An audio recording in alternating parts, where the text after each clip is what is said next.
As you'll hear in the next few minutes, all of us here at Countdown and a lot of us among the progressives had one major, well-defined problem with the rally to restore sanity and or fear. And we're going to address that in a moment in our number one story, a false equivalence between what we do here and what Fox News and the like do there. But first, the overall message that the tone needs to change, that the volume needs to change, was not lost on any of us.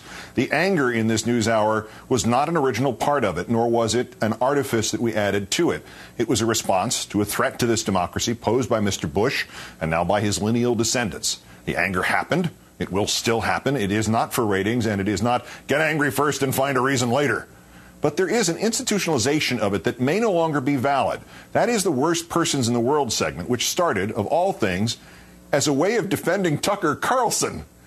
Its satire and whimsy have gradually gotten lost in some anger, so in the spirit of the thing, as of right now, I'm unilaterally suspending that segment with an eye towards discontinuing it.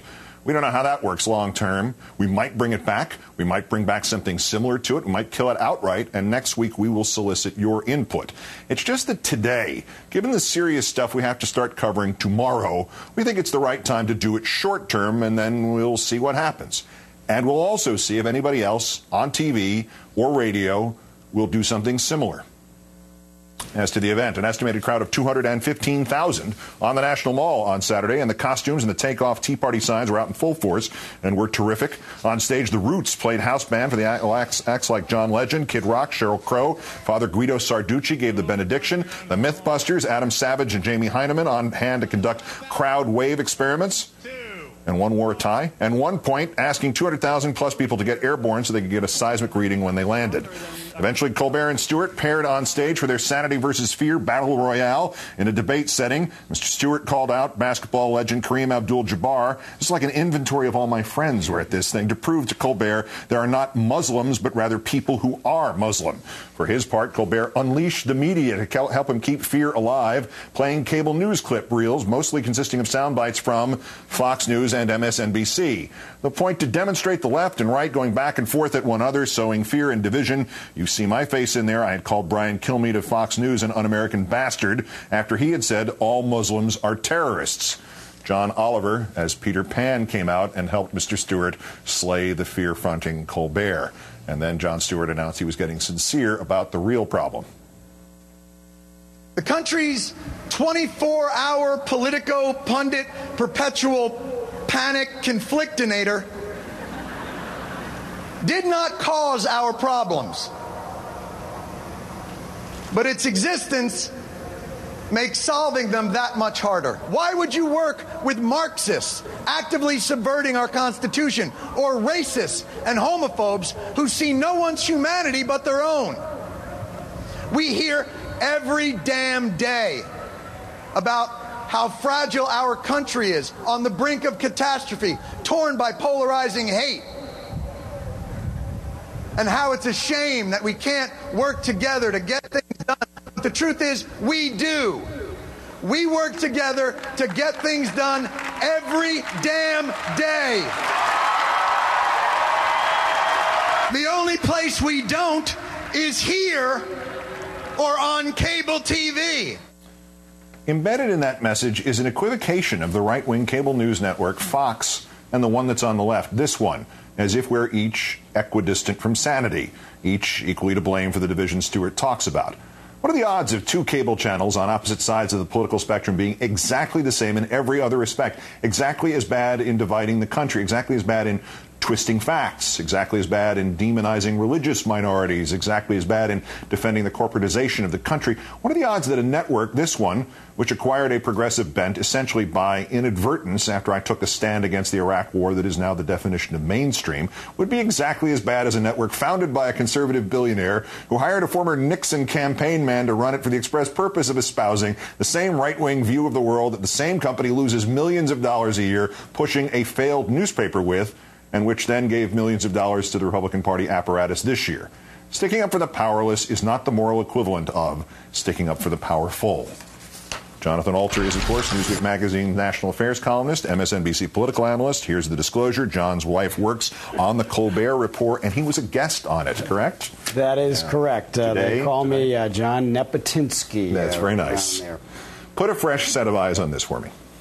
Well, My problem with this phony equivalence is that it confuses reason and fact on the one hand with emotion and opinion on the other. Now, do we have some emotion and opinion? You're damn right we do. Side? Of course we do.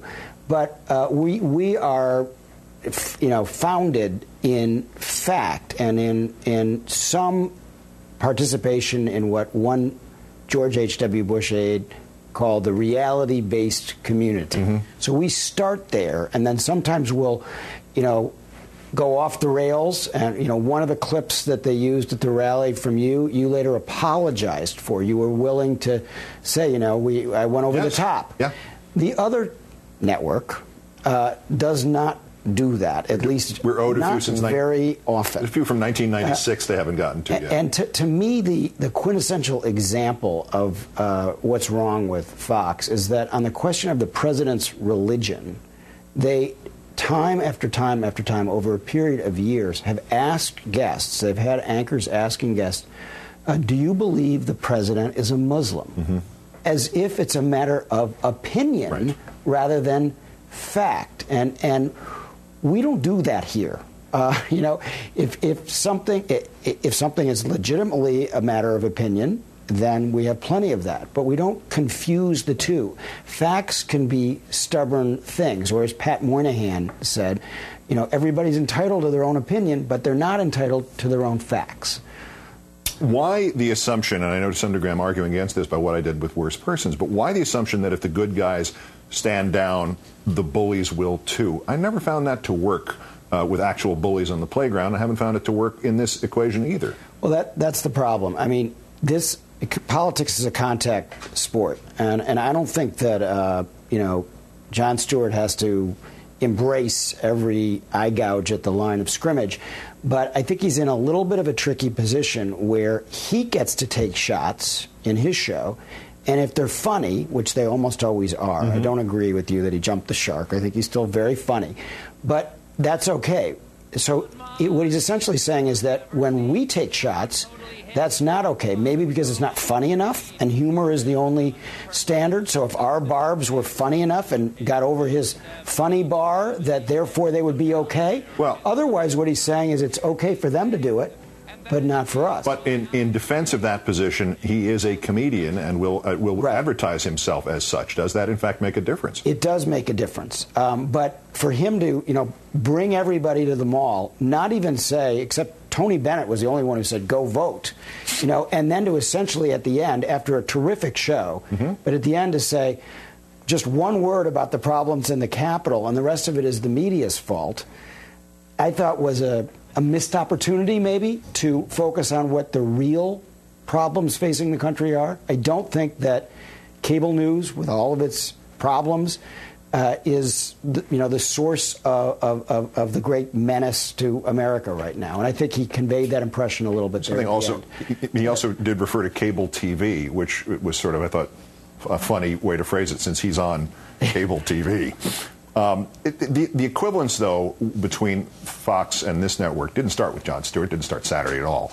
And perhaps, what I said there was over the top because I've just heard it so many damn times that it's like, are you actually watching? People who see this equivalence, have they actually watched any of it? Because Fox News has multiple presidential candidates on the payroll. They've got Karl Rove, Dick Morris on the air fundraising, giving addresses. Christine O'Donnell saying Sean Hannity is in her pocket. They have straight news stories and straight news people talking about the Black Panthers, the Acorn videos, or the $1 billion backpacks. There's something coming out of somebody's orifice every day of the week over there. Right. The last time the White House even mentioned Rachel Maddow or myself, it was a compliment for criticizing the president. This president, not the last one. Why do we get equated just in the last few years with Fox News, other than the fact that more or less both channels operate in English? Because people are not trying to distinguish between completely BS stories like the new Black Panthers, which is just they do is they'll hype a story and then they'll try to get people in the mainstream press to ask the White House about it or ask other people about it as if it's a legitimate story, which is the game that they've been playing. So people assume that it's even Steven. And it's much easier as a media frame to say, oh, it's Fox on the right, MSNBC on the left, and CNN in the boring middle. That's a much, much tidier way of getting your hands